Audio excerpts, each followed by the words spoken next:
Check it out, everybody. Welcome to Chronicles of the Hardwood. I'm here as Coach Keso. I'm here with my boy Matt. Here with my Coach Coop. We're just gonna chop it up, man. Let y'all know about this AAU experience. Tell me what y'all think about it. Yeah, so I think AAU, as far as for the young kids, is definitely worth it. It's kind of changed, since we were in high school, since we were growing up, and that the game has definitely changed. Where that's how you get noticed. That's how you get recruited. Right. That's how you get a scholarship. A lot of these college coaches are not looking at the high school game as much as they used to. So I think you have to take that into account as the kids get older, as the kids get into those crucial years of 8th, 9th grade. Right. What you think, Coop? I think a lot has changed from when we were growing up to now. I think the opportunities are more open to the kids with not as much talent as it used to be back then. I feel like if that opportunity presented itself back then, there'll be more opportunities for kids that went maybe Division III to probably go Division I. Right. Not saying that there isn't more talent. I'm just saying, like, back then there was less opportunities. So like now it's like you don't have to do as much to get noticed. So you can do anything from being on YouTube to just playing AAU ball and having a good tournament to get recognized. So it's a lot quicker to get noticed than it was back then. So a lot has changed. Right, and I agree with that. But my thing is, where I have a problem with is the AAU basketball, man. Is it just like a money grab to actually travel and play for these tournaments and charge all these parents all this money to get in to watch 10 and 11-year-olds play basketball? Right. I just feel like these tournament runners are just money grabbers. It is a money grab, but I think, when especially I think like in the LeBron era, and I'm going to bring up LeBron because I feel like he's the one that kind of shifted that to the AAU scene is a lot more prolific. It's a lot more noticed. That's why I was saying like the college coaches, they go into the AAU scene more than they do the high school scene. Right. So yeah, I think that as far as, I think that the directors are taking advantage of parents and coaches. And unfortunately, I think it's just something that parents have to kind of deal with and see, being realistic with their sons' talents and how much they want to put into it, and how much effort and time and money with all the traveling and hotels and airports and flights and food. You go on these trips, you can drop $1,200 easy and get expensive. Right. So I think it's, I definitely think it's worth it, and it's definitely necessary to get your kid to the next level. Right.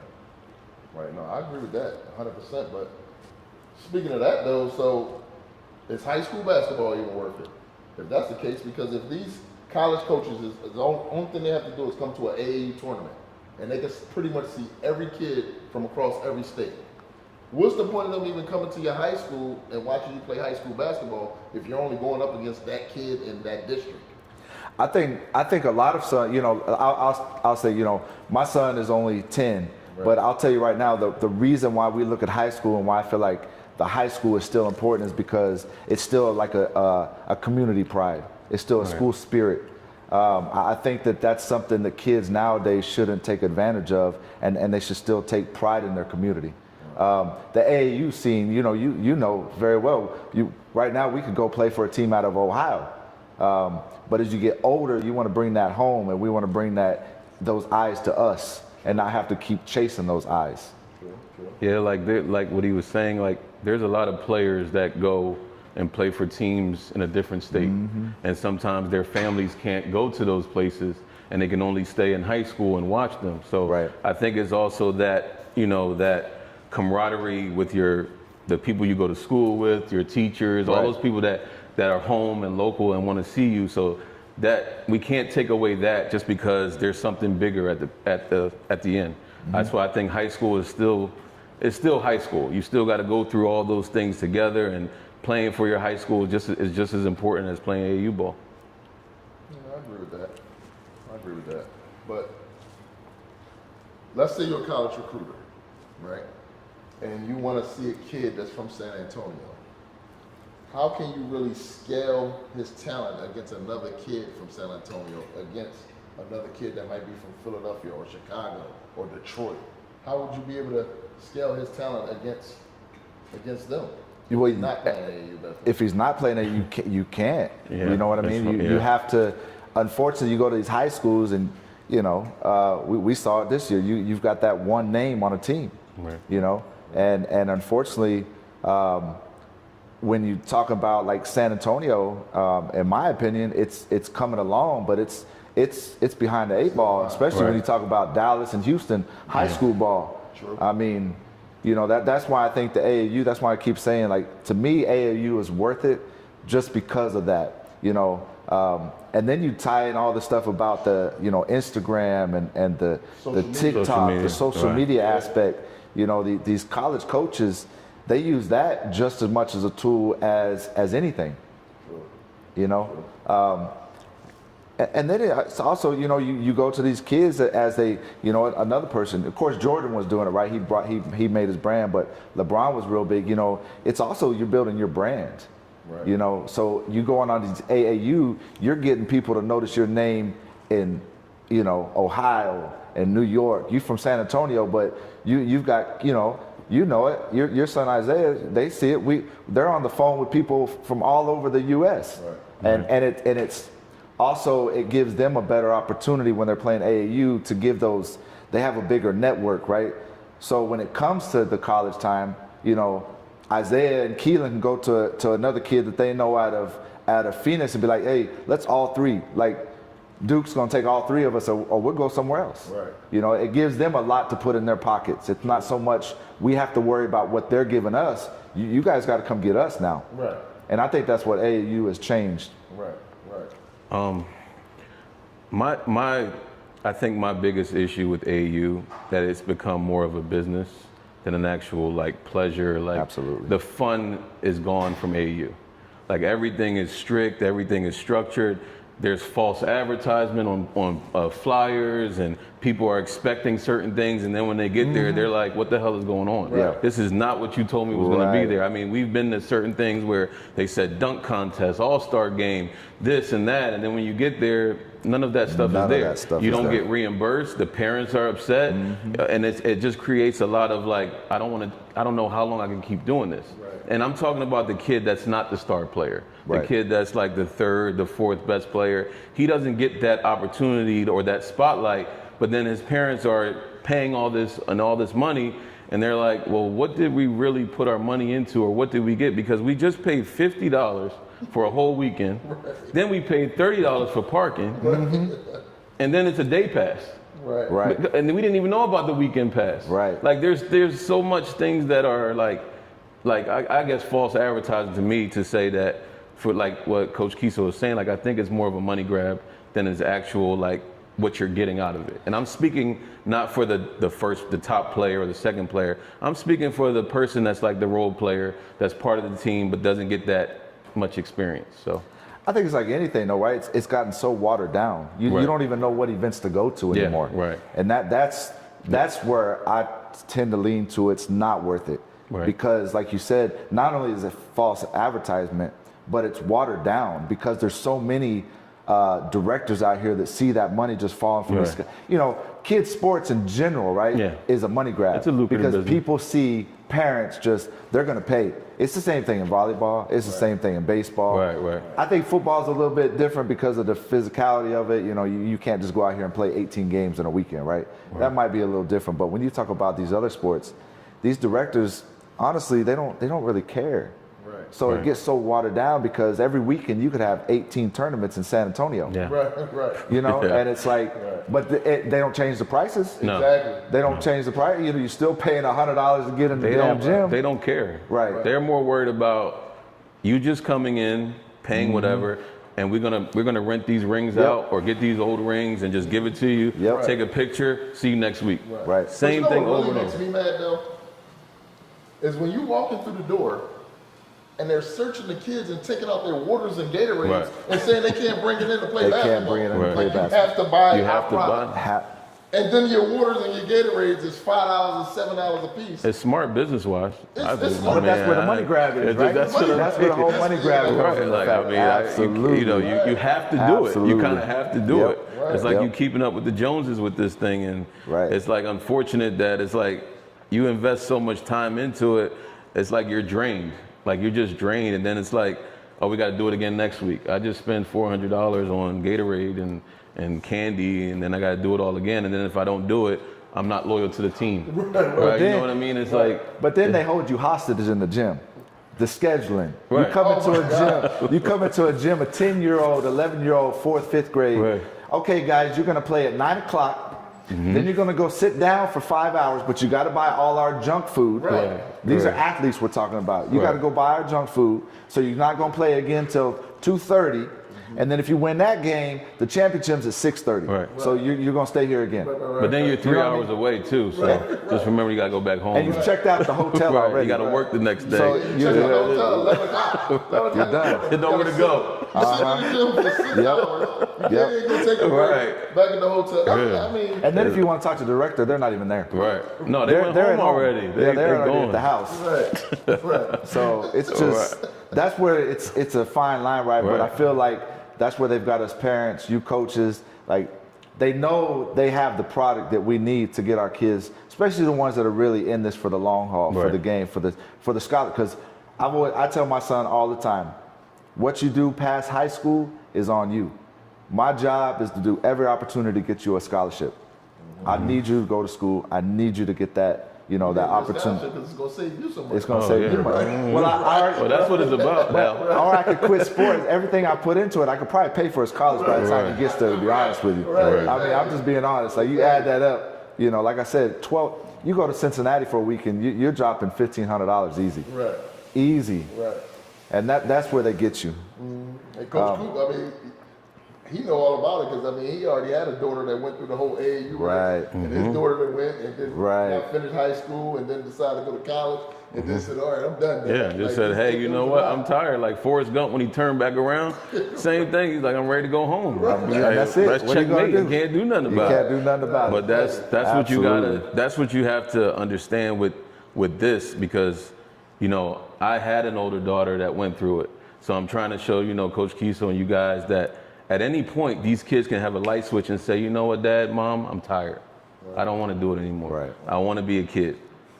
And it might say, yeah, thank God I saved a lot of money now, but you telling me too late. But you have to be prepared for those little things like that.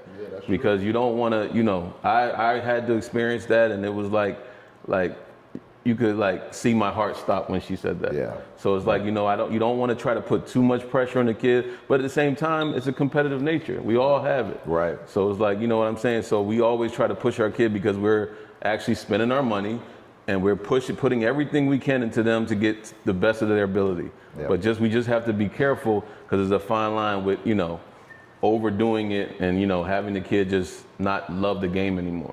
And that's what we're here for. We're all here for because the kids love the game and they're good at what they do. So we just got to make sure that we stay focused on that. So. I think as you learn the game, you learn to, you know, when I first started doing this, I didn't know anything about AAU. I was just money here, money here. Like Keso know, he saw me. You know, as soon as someone said, hey, your son can go play over here, I was paying like, oh, let's go. Let's go. You know, I thought like this is the greatest thing in the world, right? But then after the first year, I started talking to more people. Like you say, you network. Everything is about networking to learn the game. And that's what we're all trying to learn the game. And it helps you, you know, decide what director is giving you the right stuff. It's doing the right by the kids. That's important. That's true. That's important. So now, instead of going to every event, I can go, hey, I know I'm not going back to your stuff. I know I ain't going back to that city. Because that was pointless. Because at the end of the day, we can go, it can be bad, but if it gives you what you were looking for, then the experience was worth it.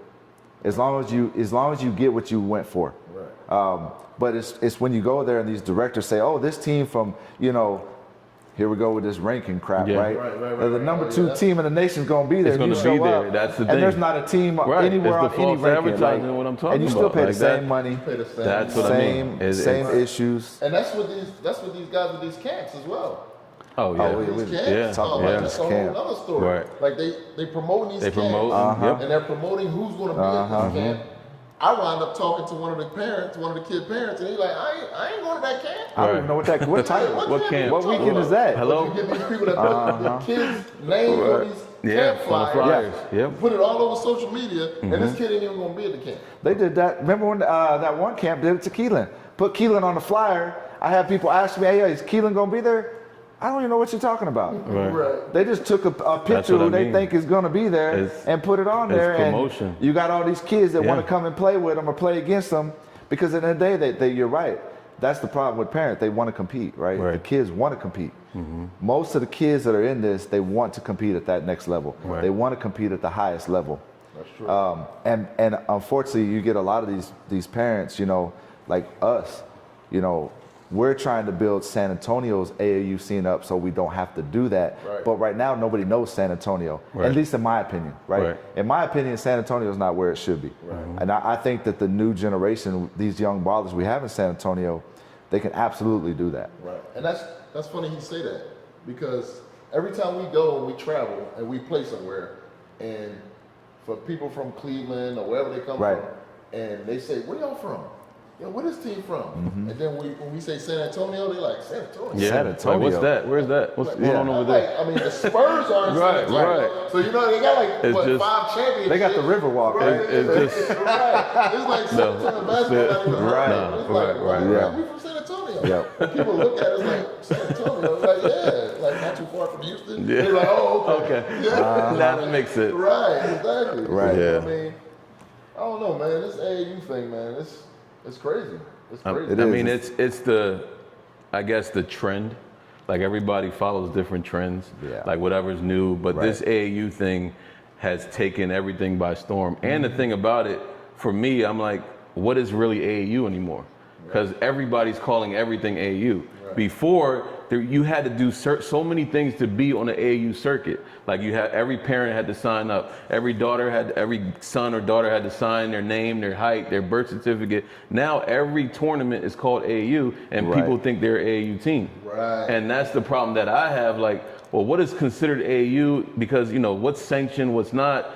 I don't think everything should be called AAU, and every team shouldn't say they're an AAU team. Right. Every team in San Antonio thinks they're an AAU team. Oh my God. That's I like don't know how many times we've heard that. Like, that's like we're what is it? AAU. No, you're not. The You don't Spurs, leave. You and then you just don't put cross the elite. borderline. Like, you're not AAU. Right. You haven't done anything. And then you just add elite to the end of your name. Right. And now Oh, you're yeah. an Oh, AAU the squad. elite Now is strong. Elite. Oh, when you put elite there, it's time to. Who's coming?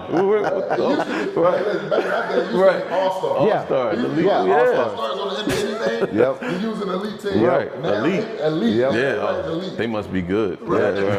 They got to be good. They got to lead. Yeah. Exactly. It's crazy, man. It's just. But I think going to what Coop said about that is where the kind of the trap I fell into, where the AAU, you know, at a young age, we're learning more and more as we go. Like me and Keso, especially, like nothing really matters until you're in, you know, 8th grade, 9th grade. Right. This AAU, you know, these super teams is what we're playing. Right. You got a kid from Cali, you got a kid from Cincinnati, you got a kid from Florida, you got a kid from Ohio, you know.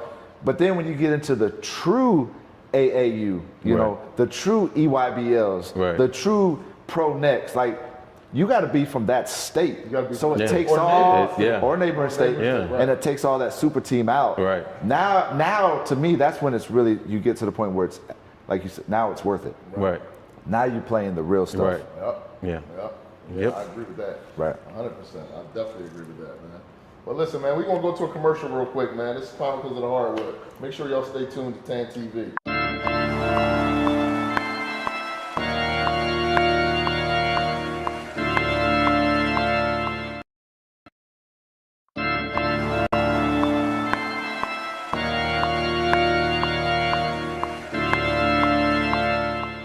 Hey, what's up, everybody? Welcome back to Chronicles of the Hardwood here on TAN TV. So what we're going to do now is I'm going to switch it up on Coach Keso now and ask you, as far as AAU, as a director, head coach of fadeaway basketball program here in San Antonio, how do you schedule your kids and your teams and decide what is the right place to put them? Well, that's a good question. First thing I do, I get in a relationship with a lot of these tournament directors. So first, I would like to know what teams he has planned. Right. Is it worth the parents' time and money? Because at the end of the day, you're spending your whole weekend inside of a gym. Right. You know what I'm saying? Right. It's like how I determine if we're gonna go out of town or not is can he give us a good deal with coming to these out of town tournaments? The competition that's in the tournaments. What team do you have? What directors? Right. Like you begin to grow a relationship with absolutely with the directors. Right. That's number one. And other coaches. And other coaches. Right. And other coaches. Right. Because you get to learn them too. Yes. 'Cause I'm gonna tell you, some of these coaches will do anything to win. Right. They'll cheat. Right. Like we could be playing in a 10 and under tournament, but you got a 12-year-old on the team. Yep. Like I could have sworn I just seen this kid park next to me in the park. Right. And I'm like, he's playing 10U basketball. And I'm like, are you crazy? So I try to gain a relationship with these coaches and directors to make sure that they're honest, that they go to these tournaments with integrity. And I know there's going to be some competition for my boys because ain't no sense of traveling out of state if we're going to win every game by 30. Right. You know what I'm saying? I'm just being honest. It ain't no sense of traveling out of state if we're going to lose every game by 30 either because they're not ready. Right. You know what I mean? So we can do that back at home. Right. So I try to do it that way. What you think, Coach? I think with the tournaments, because Coach Keso kind of gives me leeway to schedule most of the tournaments. I look at like several things. Our skill set being number one, where we're at, what we've accomplished before, how, and also the parents' feedback as well. How they feel about where we're at, like if they're tired of playing in the same towns, do we want to branch out? Then also, talking to Coach Keso, skill set, like who we're playing, where we're playing. All of that stuff is important, how the cost and everything. But I think kind of just elevating every tournament or every year better than what we are, because we don't want to stay stagnant as an organization. Right. Because the parents want that. I mean, they don't really know about the AAU scene, but they kind of want that experience by seeing little things like social media or whatever. So we try to do like a happy medium when it comes to scheduling tournaments. But but the thing is, you don't know what you're going to get. Just like we talked about earlier. Right. You see one thing or you expect one thing or you hear about it. Hey, this was a great tournament last year. The media was there. There was interviews and everything. And then when you get there, like I said, it could be the opposite. So we kind of, No, go ahead. No, we kind of just try to just, you kind of just, it's like the luck of the draw. We trying to just go out there and see and experience for ourselves because we, like Coach Keso said, who's playing? And then we'll get Keso, they'll tell Coach Keso, this team is playing, this ranked team is playing. When we get there, they missed the flight, or they did this, or they did that. So it's like, you don't really know. So you kind of have to go on a limb and just try it out. So I think that's where the networking comes in, right? Like, I think, we do a good job. I feel like we do a good job. We all three, I'm just a parent in the organization. But I think we do a good job talking and networking when we are at these tournaments. So, for instance, what happened this weekend?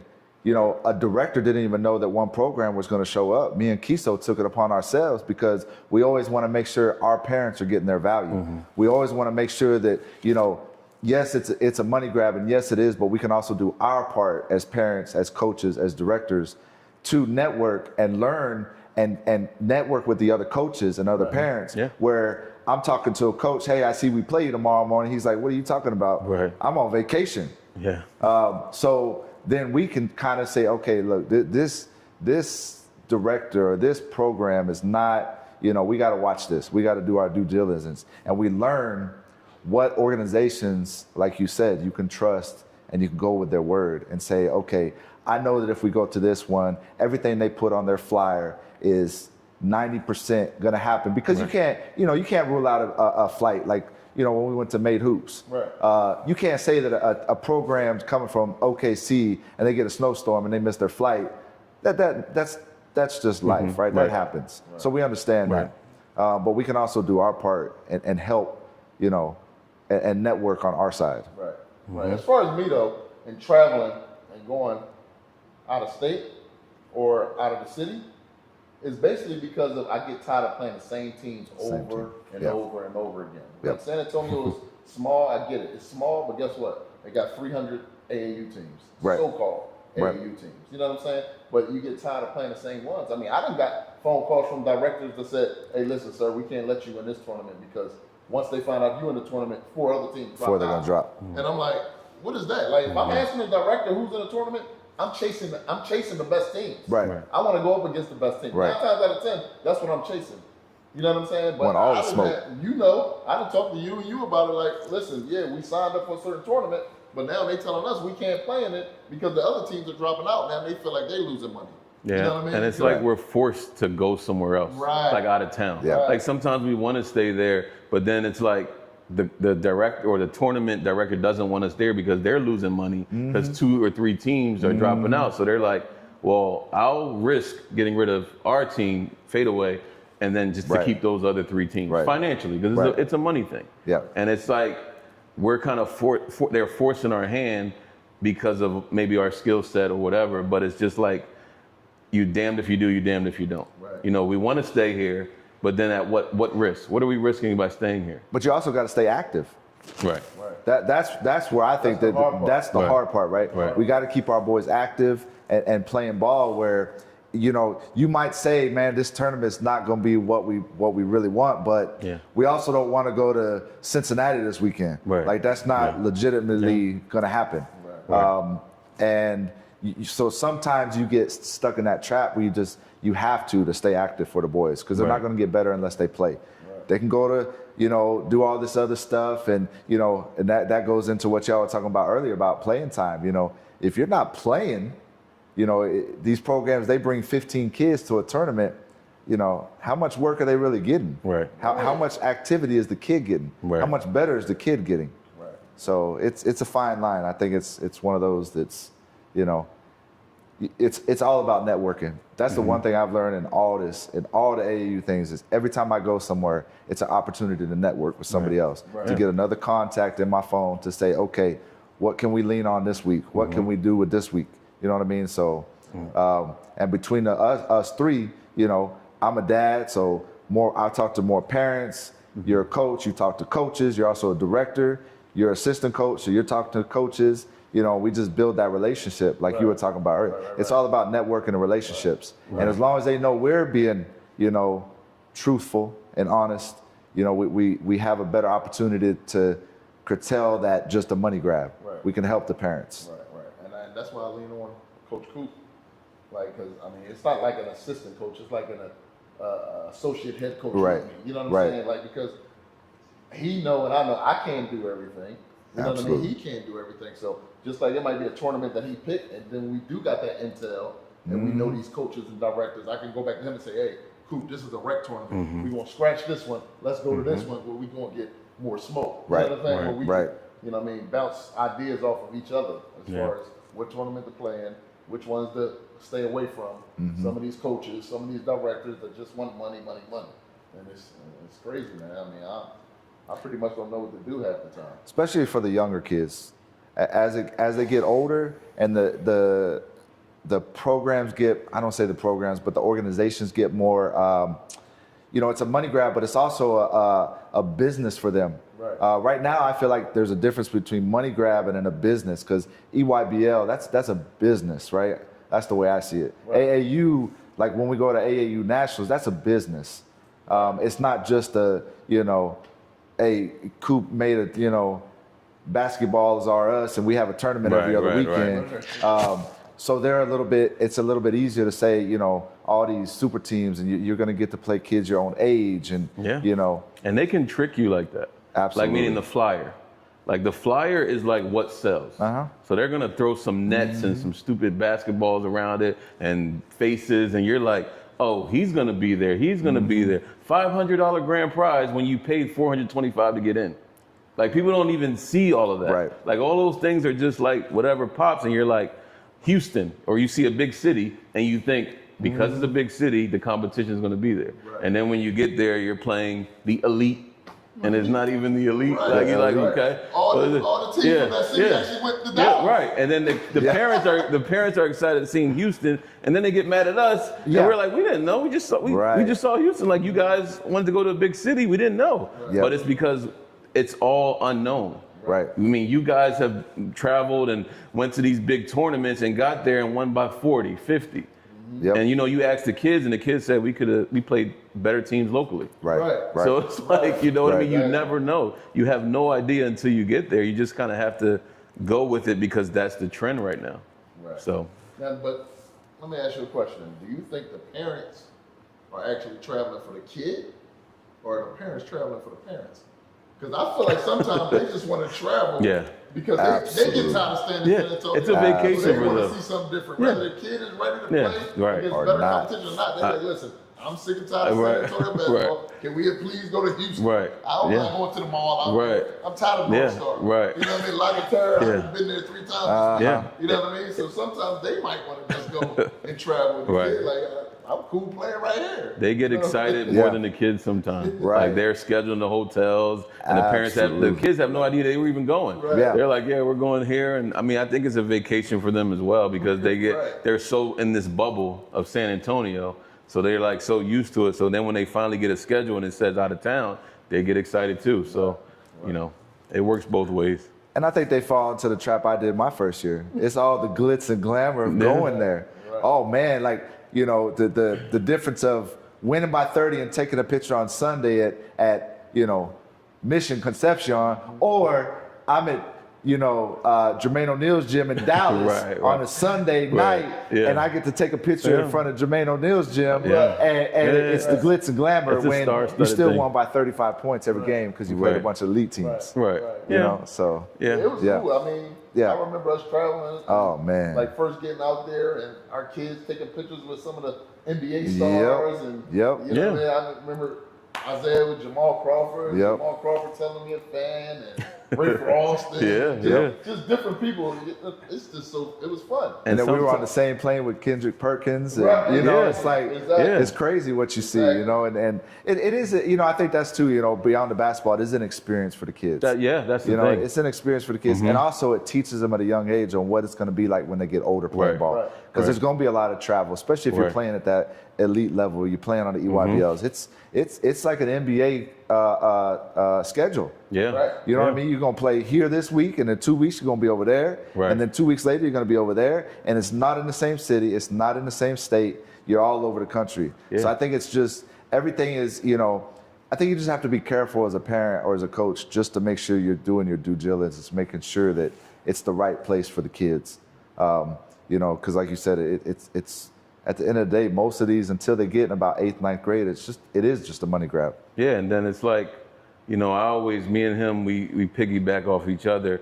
And for me, like when I'm scheduling these things, even if it's out of town, it's not so much just out of town. It's the bonding that I want with all of us. Yep. Because one thing we do when we go out of town, we connect more. Right. Like the parents are just all together, and it's not just Austin, you know, which is like an hour away. It's just that we are together versus everybody Same else. hotel, It's us versus the go world. out So to it's eat. not just, Right. you know, just going to those tournaments. So I'm scheduling them, and I'm like, we just need to bond. Yeah. So we can know that we are one. Right. We are one, and you see that the kids are in the pool having a good time. The parents are laughing, eating pizza. Everybody's having a good time, but that builds a stronger team. It does, And then absolutely. that builds a connection with all Absolutely. the kids, all the parents. So they're like, all right, Coach Keso, Coach Coop, what's next?